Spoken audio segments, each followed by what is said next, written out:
Assalamualaikum warahmatullahi wabarakatuh. Alhamdulillahi rabbil alamin, wa bihi nasta'in ala umurid dunya waddin. Asyhadu an la ilaha illallah wa asyhadu anna Muhammadar Rasulullah. Allahumma salli ala sayyidina Muhammad wa ala ali sayyidina Muhammad. Qala ta'ala fi kitabihil karim, a'udzu billahi minasyaitonir rajim, wa litukmilul iddata wa litukabbirullaha ala ma hadakum wa la'allakum tashkurun. Shadaqallahul azim. Hadirin yang dirahmati Allah Subhanahu wa taala, mari kita senantiasa bersyukur karena kita dikaruniai iman Islam sehingga kita senantiasa berada dalam suasana ketaatan kepada Allah Subhanahu wa taala. Mari kita bersalawat bertaslim, Allahumma salli ala sayyidina Muhammad wa ala ali sayyidina Muhammad. Jemaah yang dirahmati Allah Subhanahu wa taala, kajian kita pada kali ini adalah tuntunan salat Idul Fitri atau tuntunan salat Id.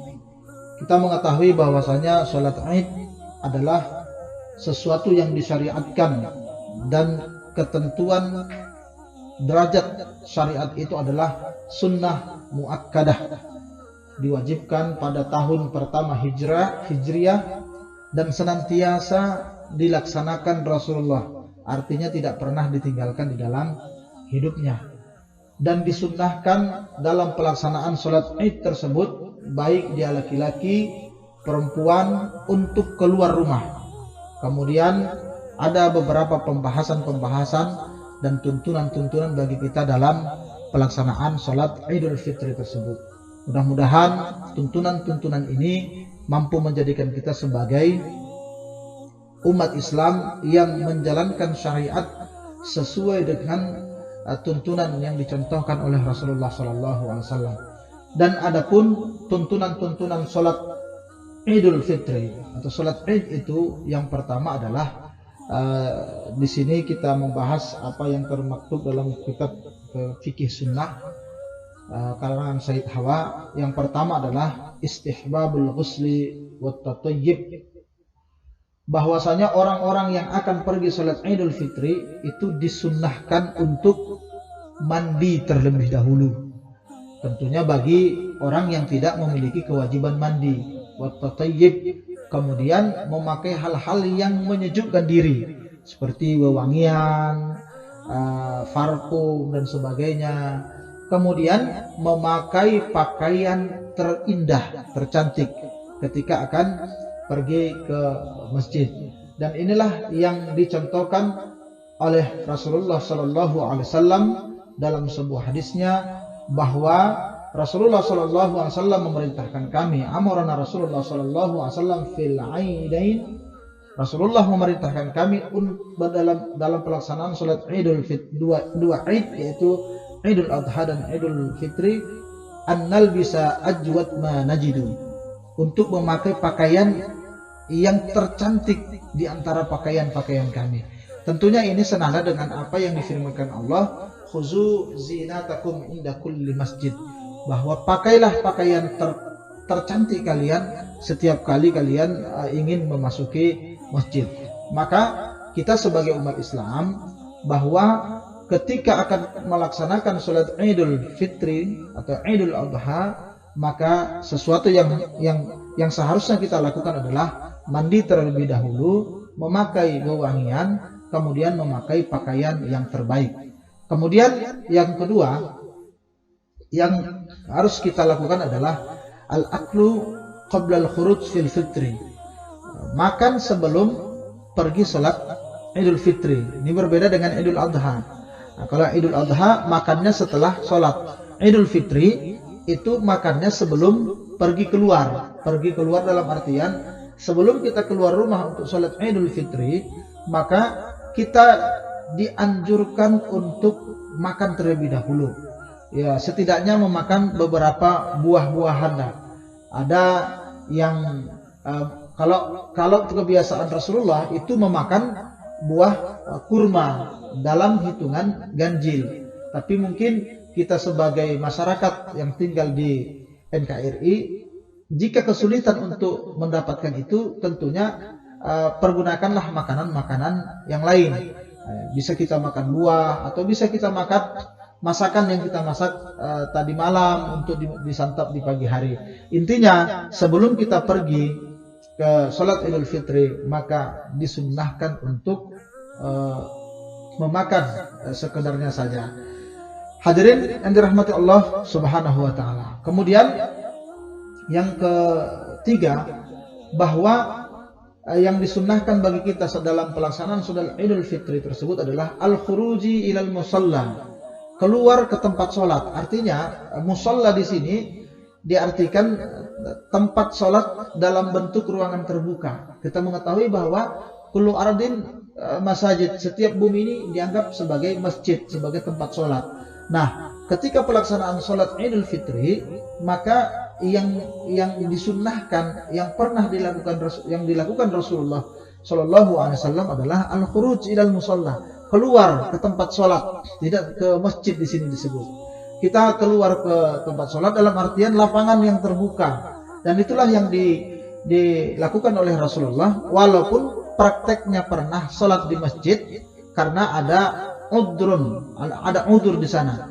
Udur itu salah satunya adalah hujan atau mungkin terjadi badai, angin yang kencang dan sebagainya. Maka Rasulullah Shallallahu Alaihi Wasallam ketika pelaksanaan sholat Idul Fitri itu melaksanakan di lapangan, tidak di masjid. Tetapi tentunya kita harus melihat zuruf, kondisi waktu, kondisi lapangan, kondisi alam. Jika memungkinkan, maka kita disunnahkan dan lebih afdal untuk melaksanakan sholat Idul Fitri di lapangan. Tetapi bukan berarti dilarang untuk melaksanakan sholat di masjid. Hadirin yang dirahmati Allah Subhanahu wa taala. Kemudian yang selanjutnya adalah bahwa khurujun nisa was-subyan, bahwa laki-laki, bahwa perempuan dan anak kecil juga itu diminta, dianjurkan untuk ikut dalam pelaksanaan sholat Idul Fitri tersebut. Ini sangat luar biasa ketika dalam sholat keseharian kita ketahui bahwa sholat terbaik wanita itu adalah di rumahnya. Maka saat ini ketika Idul Fitri itu disunnahkan untuk ikut bersama sholat berjamaah sholat Idul Fitri, sehingga pelaksanaan sholat itu betul-betul ramai dan terlihat syiar yang dipertontonkan oleh umat Islam ini. Kemudian yang kelima, tuntunan sholat Idul Fitri adalah mukhalafatut thariq, melakukan perjalanan pulang dan balik itu dengan jalan yang berbeda. Dan ini jika memungkinkan. Misalnya seseorang ketika pergi sholat Id dari jalannya di sini, kemudian ketika pulangnya itu dianjurkan untuk berbeda jalan.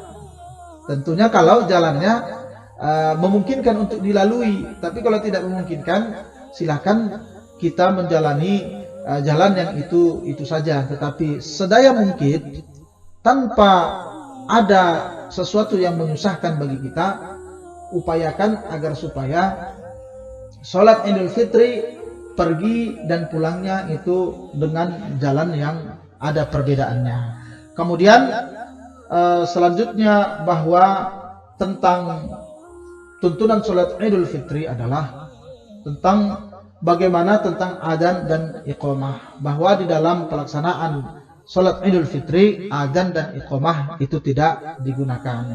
Kemudian at-takbir fi sholatil aidin, bahwasanya pelaksanaan takbir dalam sholat Idul Fitri, dan kita ketahui bahwa sholat Idul Fitri itu disunnahkan untuk membaca takbir sebelum membaca Fatihah. Sebagaimana kita ketahui bahwa dalam sholat biasa kita ketika takbiratul ihram kemudian kita membaca Fatihah. Dalam pelaksanaan sholat Idul Fitri, bahwa ketika imam bertakbir maka ada takbir yang dianjurkan lagi, yaitu 7 kali takbir, kemudian 5 kali takbir pada rakaat yang kedua, dan itu dicontohkan oleh Rasulullah Shallallahu Alaihi Wasallam.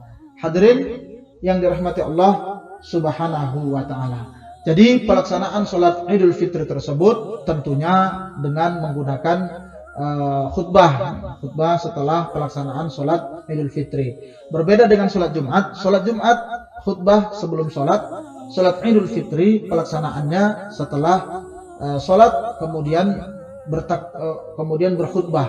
Tentunya di dalam pelaksanaan khutbah ini banyak kita lihat dipraktekkan bahwa khutbah itu diawali dengan takbir. Ada yang mengawali dengan hamdalah. Dalam beberapa riwayat tentunya banyak kita temukan tentang bagaimana Rasulullah Shallallahu Alaihi Wasallam dalam pelaksanaan takbir tersebut, bahwa Rasulullah Shallallahu Alaihi Wasallam senantiasa membuka khutbahnya dengan lafaz alhamdulillah. Tetapi dalam praktek kita keseharian kita lihat bahwa banyak orang-orang yang membuka khutbah Idul Fitri dengan kalimat takbir. Tentunya ini memiliki filosofi tersendiri, karena memang di dalam Al-Quran kita melihat walitukmilul iddata walitukabbirullaha ala ma hadakum wa la'allakum tashkurun. Sempurnakan bilangan puasa, kemudian bertakbirlah, bahwa memang ada keagungan-keagungan yang kita rasakan dalam suasana Idul Fitri ini, sehingga kalimat takbir itu terus menggema. Bahkan ketika berkhutbah pun kita terbawa untuk mengawali khutbah tersebut dengan kalimat takbir. Hadirin yang dirahmati Allah Subhanahu wa taala, bahwa Idul Fitri ini adalah ibadah. Al-aslu fil ibadah haram, bahwa asal mula ibadah itu adalah haram, illa ma dalla alaihi dalil. Maka bagi kita melaksanakan apabila ada dalil.